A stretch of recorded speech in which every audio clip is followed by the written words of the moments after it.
ในโลกที่ข้อมูลเดินทางข้ามพรมแดนด้วยความเร็วแสงยังคงมีพื้นที่ทางกายภาพจำนวนมากที่ถูกปกปิดด้วยรั้วลวดหนามประตูเหล็กกล้าและคำสั่งจากรัฐบาลความลับเหล่านี้ส่วนใหญ่ถูกขับเคลื่อนด้วยปัจจัยหลักคือความมั่นคงการอนุรักษ์และศรัทธาซึ่งคำถามใหญ่คือสรุปแล้วที่ปิดกั้นนั้นเป็นเพราะต้องการซ่อนความลับหรือแท้จริงแล้วเป็นแค่ความพยายามปกป้องอะไรบางอย่างในคลิปนี้อับดุลไททูบจะพาทุกคนไปเจาะลึก11เขตห่วงห้ามถาวรที่ทั้งลึกซึ้งซับซ้อนและมีผลกระทบเชื่อมโยงกับมนุษยชาติอย่างแยกไม่ออก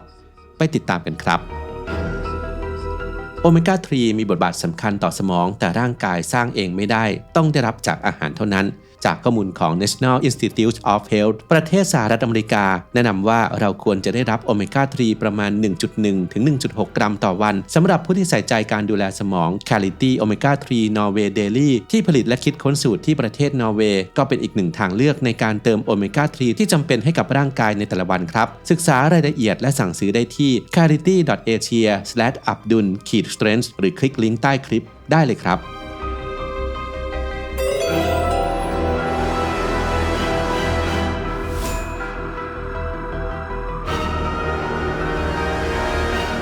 1. Area 51 สหรัฐอเมริกา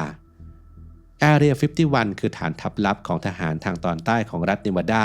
พื้นที่ห่วงห้ามที่เชื่อว่าถูกปกป้องอย่างเข้มงวดที่สุดแห่งหนึ่งของโลกภาพจำของคนทั่วโลกคือฐานทัพกลางทะเลทรายที่มีจานบินและมนุษย์ต่างดาวความเข้มงวดในการรักษาความลับของรัฐบาลสหรัฐก่อให้เกิดทฤษฎีสมคบคิดว่าที่นี่คือฐานทัพของมนุษย์ต่างดาวและมีวัตถุบินลึกลับหรือ UFO ปรากฏบ่อยครั้งแต่ข้อมูลจริงระบุว่าวัตถุประสงค์หลักคือการสนับสนุนการพัฒนาและทดสอบอากาศยานและระบบอาวุธลับสิ่งที่เกิดขึ้นที่นั่นคือนวัตกรรมที่ล้ำยุคที่สุดเครื่องบินสอดแนม U2 และเครื่องบินล่องหน F117 ล้วนถูกทดสอบที่นี่ก่อนที่โลกจะรู้จักการที่ชาวบ้านเห็นวัตถุทรงประหลาดบินด้วยความเร็วสูงจึงไม่ใช่เรื่องแปลกที่จะถูกเหมารวมว่าเป็นยานจากต่างดาว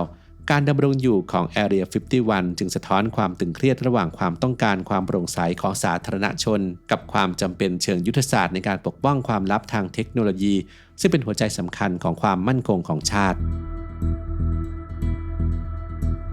2. เมสกอเยรัสเซียเมืองปิดเมสกอเยที่ตั้งอยู่ลึกเข้าไปในเทือกเขาอูรอลประเทศรัสเซียได้รับการขนานนามว่าเป็น Area 51 ของรัสเซียสถานที่นี้ถูกควบคุมโดยกองทัพอย่างเข้มงวดและไม่มีใครทราบสถานะที่แท้จริงทฤษฎีที่แพร่หลายระบุว่าสถานที่นี้อาจเป็นฐานปล่อยจรวดนิวเคลียร์ลับหรือคลังเก็บอาหารและเชื้อเพลิงขนาดใหญ่สำหรับผู้นำรัฐบาลในกรณีที่เกิดสงครามนิวเคลียร์สอดคล้องกับข้อสงสัยว่าภายใต้ภูเขายามันเทาที่อยู่ใกล้เคียงอาจเป็นหลุมหลบภัยใต้ดินขนาดมหึมาแม้ทางการรัสเซียจะอ้างว่าเป็นเพียงเหมืองแร่แต่กิจกรรมที่เกิดขึ้นกลับดูใหญ่โตเกินกว่าจะเป็นเพียงเหมืองธรรมดาการดำรงอยู่ของฐานทัพลับแห่งนี้แสดงให้เห็นถึงความสำคัญของยุทธศาสตร์การป้องกันตนเองที่ให้ความสำคัญกับการเตรียมความพร้อมของมหาอำนาจในการเผชิญหน้ากับภัยคุกคามระดับโลก 3. หอจดหมายเหตุอัครทูตวาติกันนครวาติกันหอจดหมายเหตุอัครทูตวาติกันที่นี่ไม่ใช่สถานที่ปิดตายโดยสิ้นเชิงแต่มีการจำกัดการเข้าถึงเอกสารและข้อมูลสำคัญอย่างเข้มงวดเพื่อควบคุมวัฒกรรมทางประวัติศาสตร์และศาสนาเอกสารที่เก็บไว้มีความละเอียดอ่อนสูงเช่นจดหมายของพระสันตะปาปาถึงฮิตเลอร์หรือเอกสารการพิพากษานักวิทยาศาสตร์ในอดีตอย่างกาลิเลโอการจำกัดนี้มีวัตถุประสงค์เพื่อป้องกันไม่ให้เอกสารที่มีผลต่อจิตใจประชาชนถูกเผยแพร่โดยปราศจากบริบทที่เหมาะสมนักวิจัยที่จะเข้าถึงได้ต้องมีคุณสมบัติสูงระดับปริญญาเอกและถูกจำกัดจำนวนเข้าชมนี่คือการบริหารจัดการข้อมูลสำคัญเป็นการกลั่นกรองความจริงทางประวัติศาสตร์ก่อนจะถูกส่งต่อสู่สาธารณะ 4. ถ้ำลาสโกฝรั่งเศสถ้ำลาสโกในฝรั่งเศสบรรจุภาพวาดผนังยุคก่อนประวัติศาสตร์อายุ 15,000 ปีโดยถ้ำแห่งนี้ถูกปิดไม่ให้นักท่องเที่ยวเข้าชมอย่างเด็ดขาดตั้งแต่ปี 1963 เนื่องจากภัยคุกคามทางชีวภาพเพียงแค่ลมหายใจที่ปล่อยคาร์บอนไดออกไซด์และความชื้นจากตัวนักท่องเที่ยวก็เพียงพอที่จะทำให้เกิดเชื้อราและแบคทีเรียที่เข้าไปทำลายภาพเขียนสีอันล้ำค่าเพื่อแก้ปัญหาความขัดแย้งระหว่างการอนุรักษ์และความต้องการเรียนรู้ฝรั่งเศสจึงสร้างแบบจำลองเสมือนจริงหรือ Facsimile ที่เรียกว่า Lascaux 4 ขึ้นมาแทนการตัดสินใจปิดถ้ำนี้คือบทเรียนสำคัญที่ย้ำว่า บางครั้งความอยากรู้อยากเห็นของมนุษย์คือกุญแจที่นำไปสู่การทำลายล้างและการไม่เข้าถึงนั้นคือหนทางเดียวที่จะรักษาอดีตไว้ได้ 5. สุสานจินซีฮ่องเต้ประเทศจีนแม้เราจะรู้พิกัดและรู้ว่ามีกองทัพทหารดินเผามหาศาลอยู่ภายในสุสานของจักรพรรดิจินซีฮ่องเต้แต่สุสานยังคงถูกปิดผนึกเหตุผลประการแรกคืออันตรายจากสารพิษบันทึกประวัติศาสตร์ของซือหมาเชียนระบุถึงแม่น้ำปะรอดไหลเวียนรอบสุสานซึ่งการสำรวจทางวิทยาศาสตร์ในปัจจุบันยืนยันว่ามีระดับการปนเปื้อนของปะรอดสูงจริงตามบันทึกเหตุผลที่สำคัญกว่าคือข้อจำกัดด้านเทคโนโลยีการอนุรักษ์บทเรียนในอดีตสอนให้รู้ว่าทันทีที่วัตถุโบราณสัมผัสอากาศสีสันที่เคยสดใสเมื่อ 2,000 ปีก่อนอาจลอกสลายหายไปในเวลาไม่กี่นาทีการตัดสินใจไม่ขุดค้นจึงเป็นการตัดสินใจเพื่ออนาคตเพื่อรอวันที่เรามีเทคโนโลยีที่สมบูรณ์พอที่จะปกป้องมรดกโลกชิ้นนี้ได้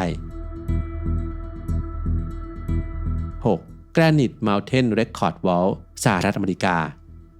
ภายใต้ภูเขาแกรนิตในสหรัฐอเมริกามีห้องนิรภัยที่ไม่ได้สร้างขึ้นเพื่อการทหารแต่เพื่อป้องกันภัยพิบัติและเก็บรักษาข้อมูลทางศาสนาของศาสนาจักรจำนวนมหาศาล Granite Mountain Record Wall ถูกออกแบบด้วยมาตรการรักษาความปลอดภัยระดับสูงสุดให้ทนทานต่อระเบิดนิวเคลียร์เพื่อเก็บรักษาเอกสารและไมโครฟิล์มจำนวนมหาศาลการเข้าถึงจำกัดเฉพาะเจ้าหน้าที่ที่ได้รับอนุญาตเท่านั้นสถานที่นี้แสดงให้เห็นว่าความลับไม่จำเป็นต้องเป็นเรื่องของการเมืองแต่สามารถเป็นเรื่องของการอนุรักษ์มรดกทางวัฒนธรรมและความเชื่อให้รอดพ้นจากภัยพิบัติระดับโลก 7. RAF Menwith Hill สหราชอาณาจักรฐานทัพ RAF Menwith Hill ในสหราชอาณาจักรโดดเด่นด้วยวัตถุทรงกลมสีขาวขนาดใหญ่ที่เรียกว่าราโดมที่นี่คือศูนย์กลางการสอดแนมระดับโลกดำเนินการโดยหน่วยงานความมั่นคงแห่งชาติของสหรัฐเชื่อกันว่าเป็นสถานีดักฟังอิเล็กทรอนิกส์ที่ใหญ่ที่สุดในโลกหน้าที่ของมันคือดักจับข้อมูลที่ถูกส่งผ่านไปมาไม่ว่าจะเป็นอีเมลหรือโทรศัพท์มือถือเพื่อนำมาวิเคราะห์และแยกแยะในยุคสงครามข่าวสารและการสอดแนมข้อมูลที่ถูกดักจับย่อมหนีไม่พ้นการละเมิดสิทธิส่วนบุคคลฐานทัพแห่งนี้จึงเป็นสัญลักษณ์ของความซับซ้อนเชิงจริยธรรมในโลกสมัยใหม่ที่ซึ่งความมั่นคงของรัฐมักสวนทางกับความเป็นส่วนตัวของปัจเจกชน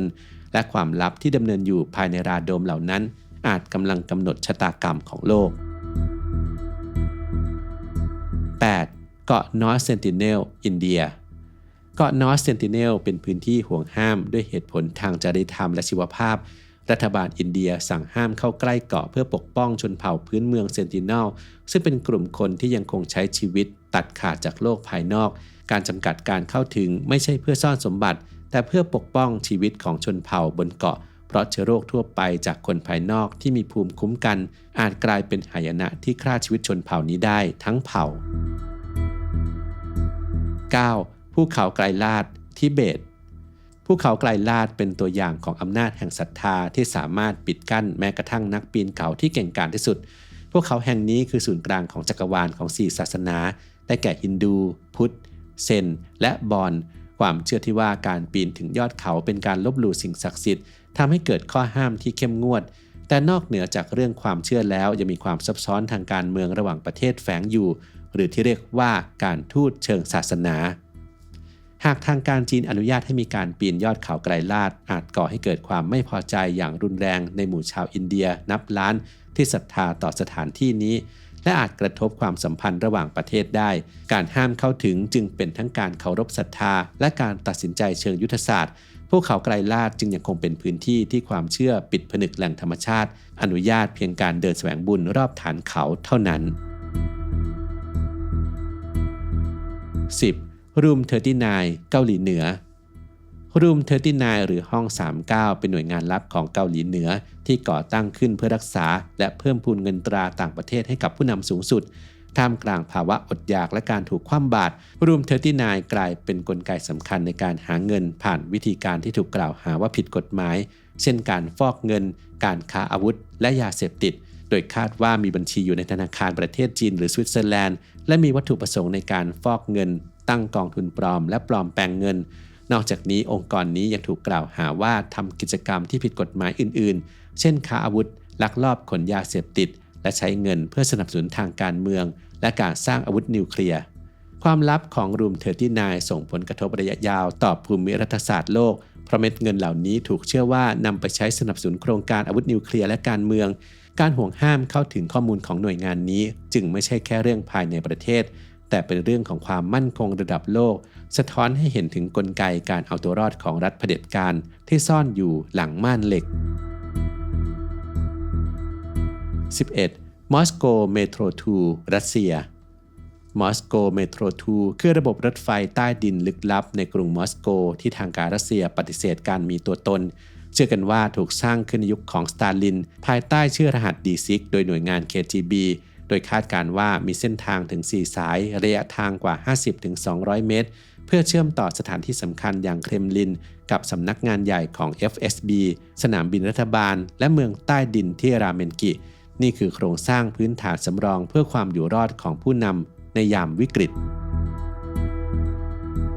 สถานที่ห่วงห้ามทั้ง 11 แห่งนี้เป็นเหมือนตู้เซฟแห่งอารยธรรมที่บรรจุทั้งความเสี่ยงที่ร้ายแรงที่สุดและข้อมูลที่มีค่าที่สุดของมนุษย์การจำกัดการเข้าถึงไม่ใช่เพียงการปิดบังแต่เป็นการบริหารจัดการความเสี่ยงและเคารพสิทธิทางวัฒนธรรมและการรักษามรดกไว้ให้คนรุ่นหลัง